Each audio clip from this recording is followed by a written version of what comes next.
I would now invite the Leader of the Official Opposition, Mr. Hugh McFadden, MLA for Fort White and Leader of the Progressive Conservative Party, to please come forward for his remarks.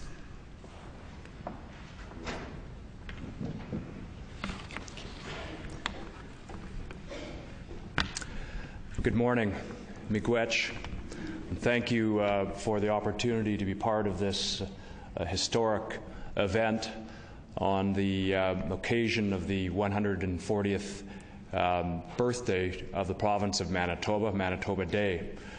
We realize that the history of this province goes back much further than these past 140 years, and the people who are represented today in this room have been the creators of that great history and continue to do so in very many important ways. Your Honour, Mr. Premier, Grand Chief, Chief Dennis Whitebird, chiefs, elders, colleagues in the Legislature, honoured guests, thank you all for being part of this important occasion. And I want to just add my thanks to those of the Premier, to the great performers, the singers, the drum group, and everybody else who has contributed to making this such a beautiful and meaningful occasion.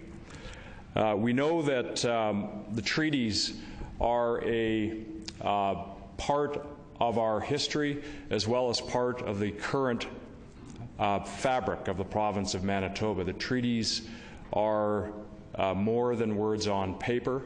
They are more than understandings and agreements. They are embedded in the Constitution of our country, and they are also a fundamental defining aspect of the relationship not just between groups of people within the province of Manitoba, but also a recognition of the obligations we all have individually to one another as Manitobans.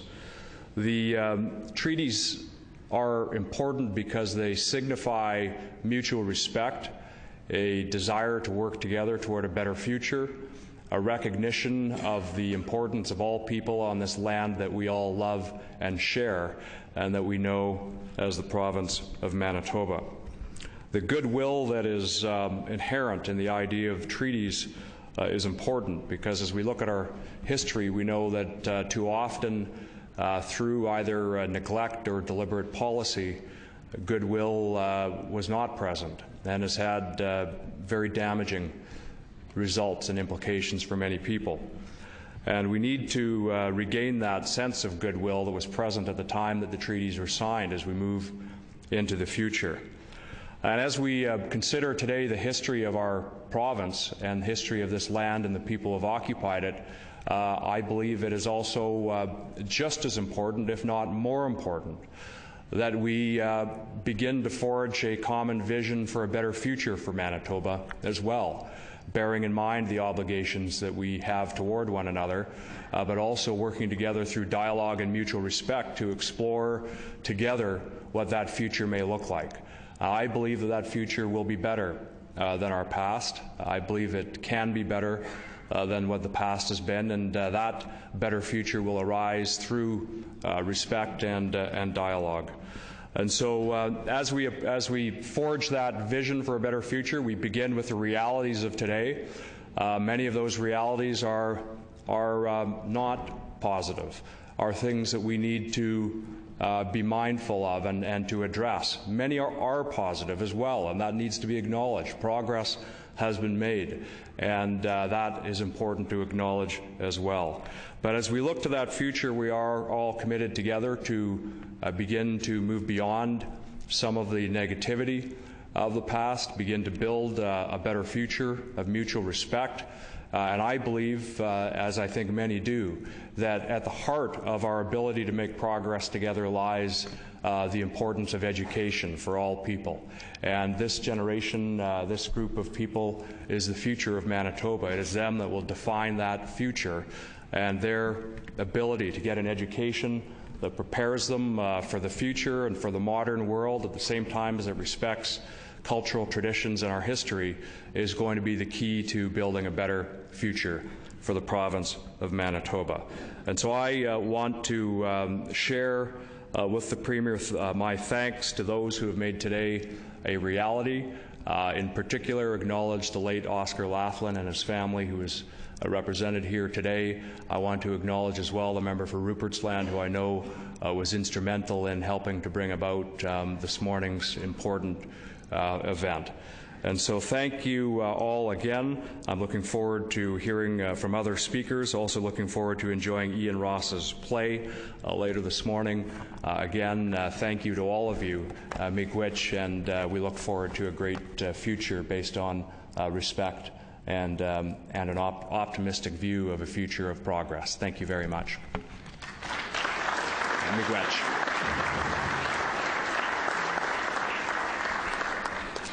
Thank you very much, Mr. McFadden. I would now like to call forward the Honourable John Gerard, Leader of the Liberal Party in Manitoba and MLA for River Heights, to speak to the group. Thank you, Patricia, Commissioner Whitebird, Grand Chiefs, Chiefs, Elders, distinguished guests, colleagues in the Legislature. Today, on our 140th anniversary of the birth of our province, we recognize and celebrate the treaties between Aboriginal people and the Crown. And in Manitoba, this refers to Treaties 1, 2, 3, 4, 5, 6, and 10. Let me start with what I believe is an important message that the Treaty Commissioner has been communicating. We are all treaty people. All of us were represented when the treaties were signed, either by the chiefs and councils of the First Nations involved or by the Crown. The treaties involved shared benefits, benefits to Aboriginal people and benefits to the Government of Canada, and the benefits have been passed down on the years since the treaties came into effect and are still with all of us. These shared benefits are reflected in how we today share citizenship and residency in our country, Canada. Today, this day, is about improving understanding and about education.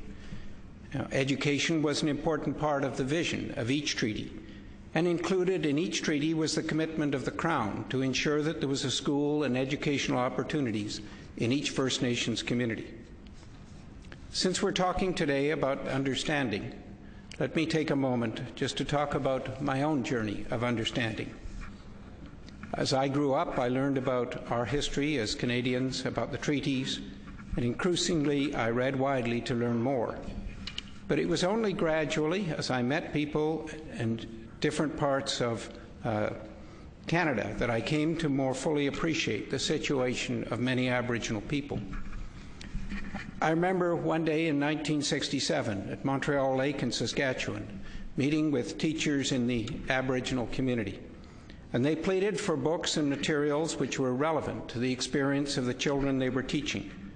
They told me all the books we have are about our animals like cows and buildings like skyscrapers, and children here have never seen either a cow or a skyscraper. There was clearly something wrong. The children need to learn what is relevant to them, and that includes the animals and houses and communities in which they live and which they relate to. Now, of course, times have changed, and as we understand the importance of culture and education, we have much more culturally relevant books and much more culturally relevant education. Not long after this, I was in La Ronge, Saskatchewan, and talking with Aboriginal people there. And they complained to me about the movies available in the local theatre. They said all they play here is movies featuring cowboys and Indians, and the cowboys are always the winners and the Indians are always the losers. What's going on? This is wrong. How can our young people grow up feeling proud and strong of being Indian when this is being what's presented day after day and week after week in La Ronge? Of course, today we have a much more progressive perspective of Aboriginal people, and we have many excellent role models in our Aboriginal community. But we have to remember that it was not so long ago when the view that was presented was far too negative, and that was a problem. Several years later, when I was in medical school in Montreal, I volunteered to help at a medical clinic at the Ganawaka First Nation community just outside of Montreal. And it was there that I learned the differences from community to community. The people in Ganawaka not only knew all about skyscrapers, They'd actually played a major role in building the skyscrapers in New York. As I read more, I was drawn to the history of Poundmaker, a renowned Cree leader. I'd known a little about him before, but was astonished to learn of his huge efforts to build an agricultural base in his community. And in the end, his valiant efforts were completely thwarted by the Indian agent and the patriarchal Department of Indian Affairs, which wouldn't even allow him to market the grain he'd produced. It seemed absurd now but that had happened, but it did. And we need to recognize some of the barriers that Aboriginal people have had to face. Thankfully, the situation today is changing, with more and more Aboriginal people becoming successful entrepreneurs and running very successful businesses. As a Member of Parliament for Portage-Interlake, I grew to know well many of the people in the First Nation communities in my constituency, and I helped where I could, in an arena in Fairford, in a health clinic in Dakota Teepee, for funding of schools in Peguis and Little Saskatchewan, trying to support economic opportunities like the opening of the first bank in a First Nations community in Peguis, and in promoting and facilitating internet access. Oh, I remember the enthusiasm of a young woman in Lake St. Martin who was really keen to get internet access, and she told me how she'd had to climb up onto the roof of the school to put up the antenna so the children in the school could connect to the internet and to SchoolNet and educational opportunities. I also learned more about the importance of treaties. And of course, since then, Peguis has reached a settlement on its treaty land entitlement. As Liberal leader, I've had the opportunity to visit many First Nations communities around Manitoba, as anyone reading my blog will know. I've learned more details of the residential schools, of the scoop of the 60s, and seen firsthand the need for much improvement in our approach to children. And that's why I've been such a strong advocate for implementing Jordan's principle.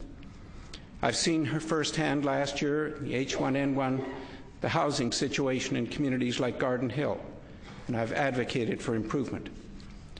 The Northern Flood Agreement is today considered a modern-day treaty, and I've been in Cross Lake, Norway House, Nelson House, all of which are part of the Northern Flood Agreement, seen and talked to community members about their situation. This last February, I was in Bloodvein, Barons River, Poplar River, Little Grand Rapids, Pangassi, and the visits, like to many other First Nations communities, have increased my understanding and emphasized the need to ensure we do better in carrying out and implementing what was promised in the treaties so many years ago. I want to thank in particular Dennis Whitebird as the Commissioner who's done so much to promote a better understanding of the treaties. And today I stand with my colleagues, Premier and the Leader of the Opposition, on this important occasion, where together we reaffirm our support for the treaties and we recommit to do what we can as individuals, as members of the Legislature, as members of political parties, to do better in the next century than we have done in the past. Miigwech, Igosani, thank you.